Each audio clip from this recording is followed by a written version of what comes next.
Hi everyone, welcome to your lecture on cell membranes and transport. So first we need to talk about what limits a cell size. As cells increase in size, its volume increases faster than its surface area. So surface area is going to be referring to the cell membrane, and the volume is everything inside of it. A cell must be able to fill its volume with nutrients and empty its volume of waste. If they grow too large, it will not be able to take in enough food or get rid of waste fast enough to survive. So another way to look at it is like this. If you take a tiny cube that's 1 inch by 1 inch by 1 inch, you have a surface area of height times width times number of sides times number of boxes. So if you just have one there, you have 1 inch times 1 inch times 6 sides for a cube. So that equals 1 times 1 times 1 is 6. That's your surface area. Your volume is length times width times height. So it is 1 times 1 times 1. It's going to be 1 times the number of boxes. If you have more boxes, then you have to multiply that by how many boxes you have. So your surface area to volume ratio is going to be 6 to 1. 6 to 1 for this small cube. If you have a larger cube that's 5 inches all the way around, then instead of having a 6 to 1 ratio, you're going to have a surface area of 5 times 5 times 6, which is going to be equal to 150, and a volume of 5 times 5 times 5, which is 125. And so your surface area to volume ratio is going to be 150 to 125, or 1.2 if you go ahead and divide it out. The problem with this is that as the cell size increases, the surface area and the volume do not increase proportionally. So they are both increasing, but the volume increases at a much greater, faster rate than the surface area. So if you have a bunch of small cubes to make up that same thing as the large 5-inch cube, if you have 5 inches on each side of 1-inch cubes, then what is going to happen is you're going to have the same amount of volume, but you're going to have a lot more surface area. And surface area is really important because that's the cell membrane. That's how we get things, nutrients, into the cell or out of the cell. That's how you exchange gases, nutrients, how you get waste out of the cell. So having a lot more surface area makes the cell a lot more efficient. So having a bunch of small cells is a lot more efficient than having one large cell. And the size is going to be limited by how well it can get the nutrients and waste across the cell. If it can't do it fast enough, then that cell won't be able to survive. So that's why we are composed of a bunch of tiny little cells as opposed to a few large cells. Homeostasis is the balance cells must maintain with their surrounding environment. So it's the balance between the internal and external environment. And we've talked about homeostasis multiple times. Cells maintain homeostasis by controlling what enters and exits the cell. The cell membrane is the part of the cell that maintains homeostasis. It's made of a bilayer of phospholipids, and it's pictured below. The phospholipids have a hydrophobic tails, which are water-fearing, and hydrophilic heads, or water-loving. The heads are the phosphate, and the tails are the lipids, or fats. Proteins are also embedded in the membrane to help material move in and out of the cell. This is a picture of the cell membrane, and it is referred to sometimes as a fluid mosaic model because the cell membrane is constantly moving. It is fluid, it is dynamic, and it is a mosaic because it's composed of all kinds of different pieces. Here you can see the phospholipid bilayer, 2 layers of the phospholipids, and proteins that are embedded within that, also carbohydrate chains, there are also cholesterols and everything.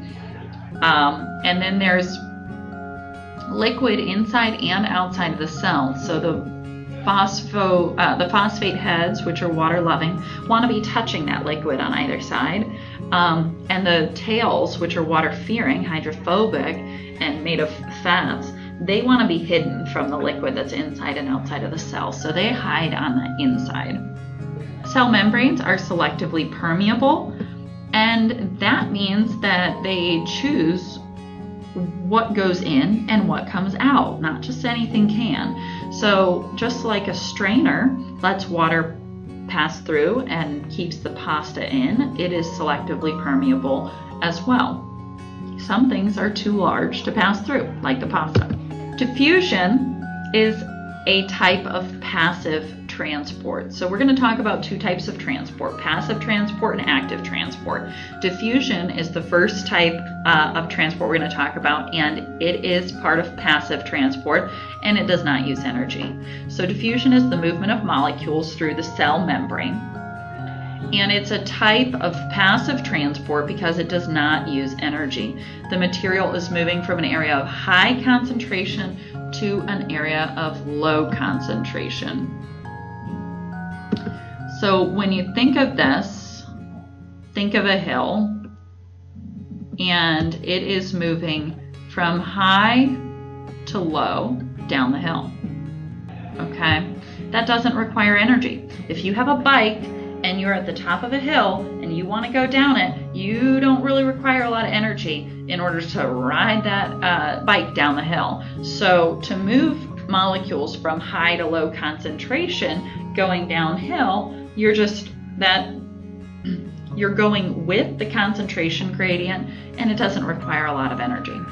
So in this picture, what direction will the molecules move? Will they move from A to B or B to A through that selectively permeable membrane? You should have chosen that they will move from A to B. They're going to move from an area of high concentration to an area of low concentration, and in the A side, you have a lot more of the molecules than on the B side, and they will continue to move until it's even on both sides.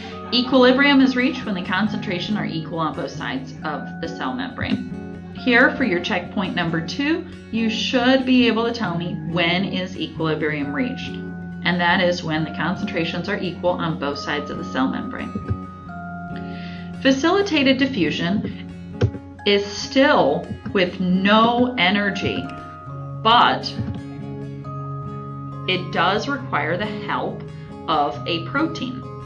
So these protein channels that are embedded within the membrane help larger molecules go through the membrane, still without the use of energy. It's still going with the concentration gradient from high concentration to low concentration, but it maybe it's too big, or it cannot dissolve through the phospholipid bilayer.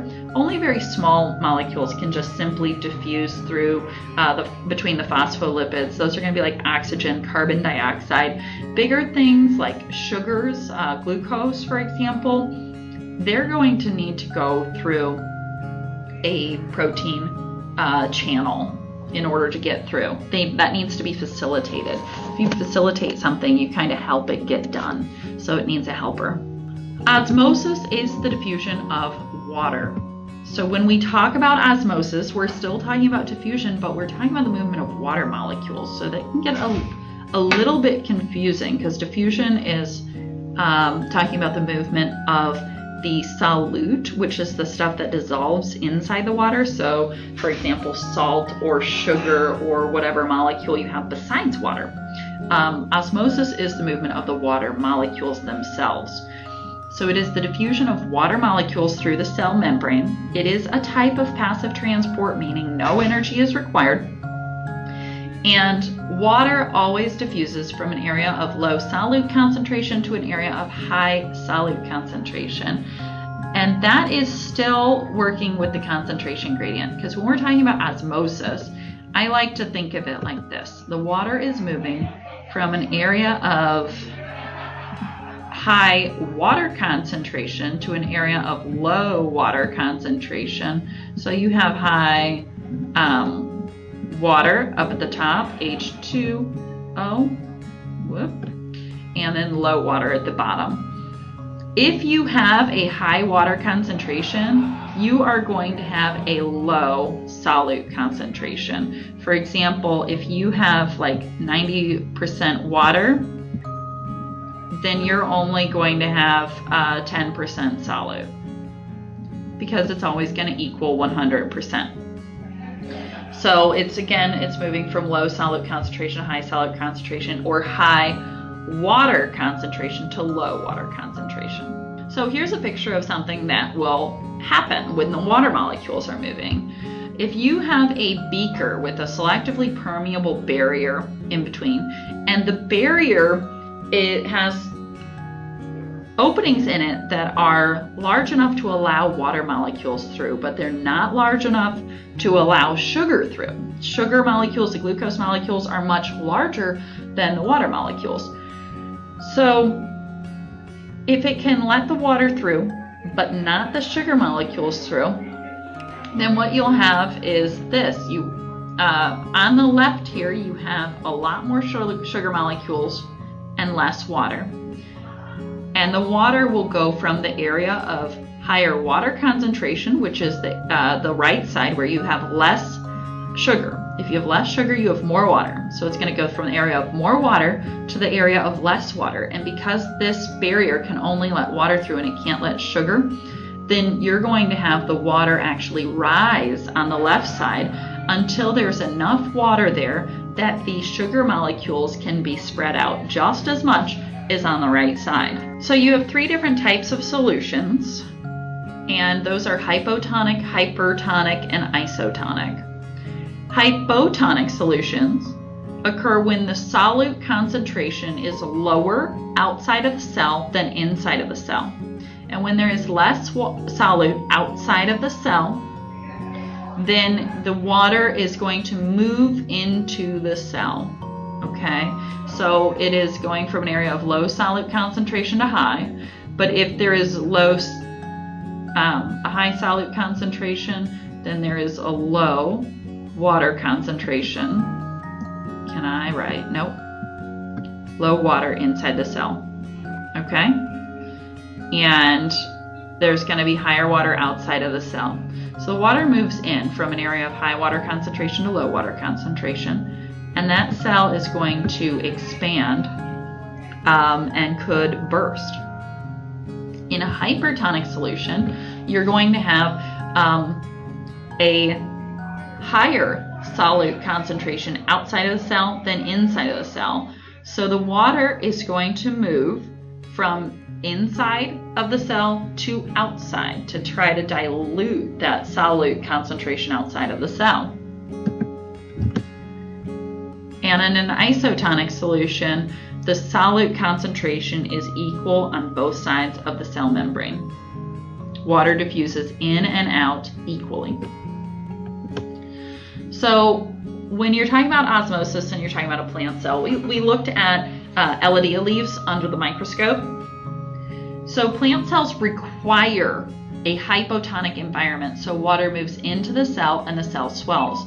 Remember the organelle, the cell, the central vacuole inside a plant cell. That large vacuole that fills up with water, that helps to give the cell structure and support. And that being filled up with water is called turgor pressure. That pressure presses on the outside of the cell walls and helps the cell maintain its structure and support. So if the water moves out of the cell because you've placed them in a hypertonic environment like we did in lab and put them in salt water, the water will move out of the cell and the cell will shrivel, and that is called plasmolysis.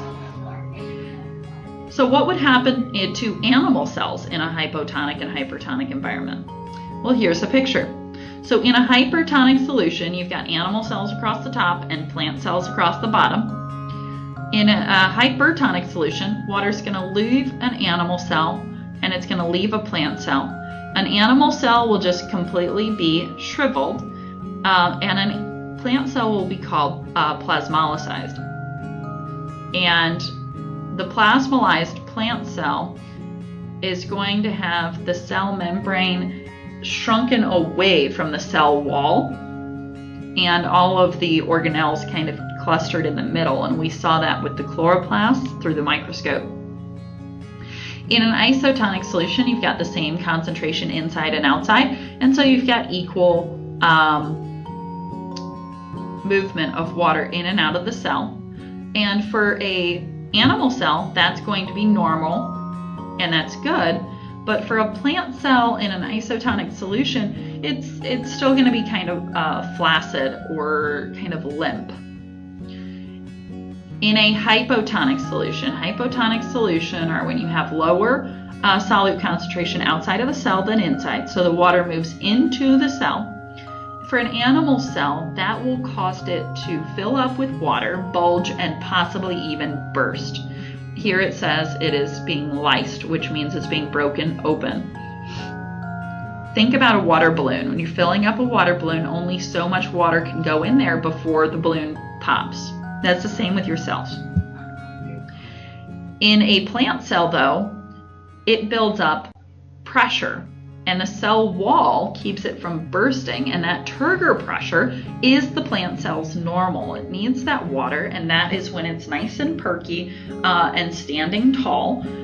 So the water going in there and building the pressure for a plant cell is good.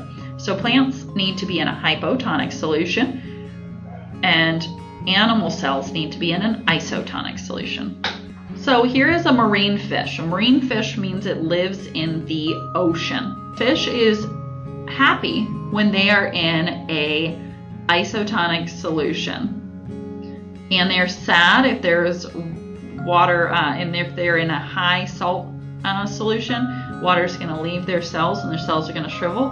And if they're in a low salt solution, like if you took a saltwater fish and stuck it in a freshwater lake, then the water is going to rush into their cells and kill them. They can't survive. So active transport does require the use of energy. It is the movement of molecules across the cell membrane that requires energy in the form of ATP, and it is the opposite of diffusion in that the molecules are moving from low concentration to high. So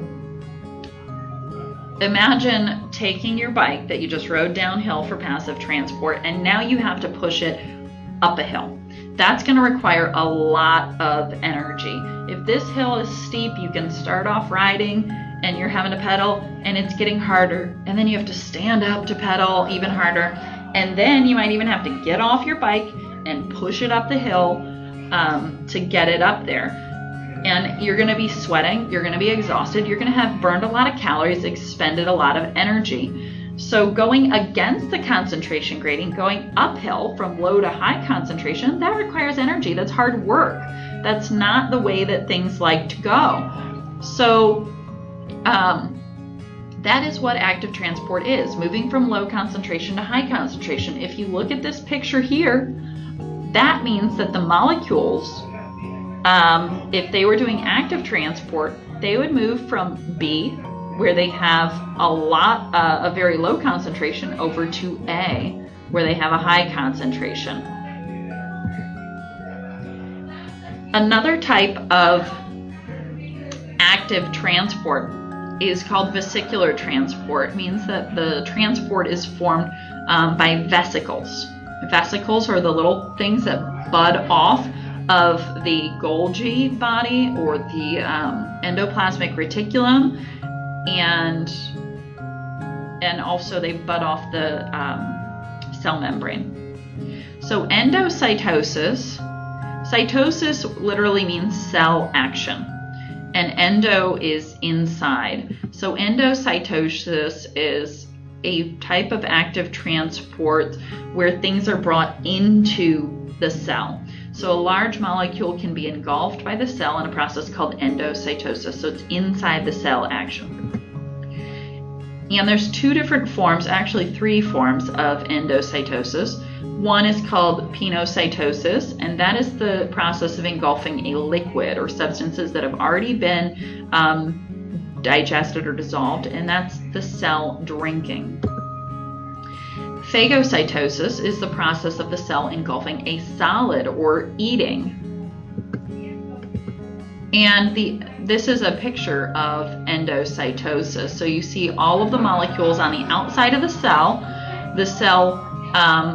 membrane kind of dipping in and then budding off and forming a vesicle around the substance that it wants to bring into the cell. Exocytosis is the opposite. It is exiting the cell, outside of the cell action, and that's how you get materials out of the cell.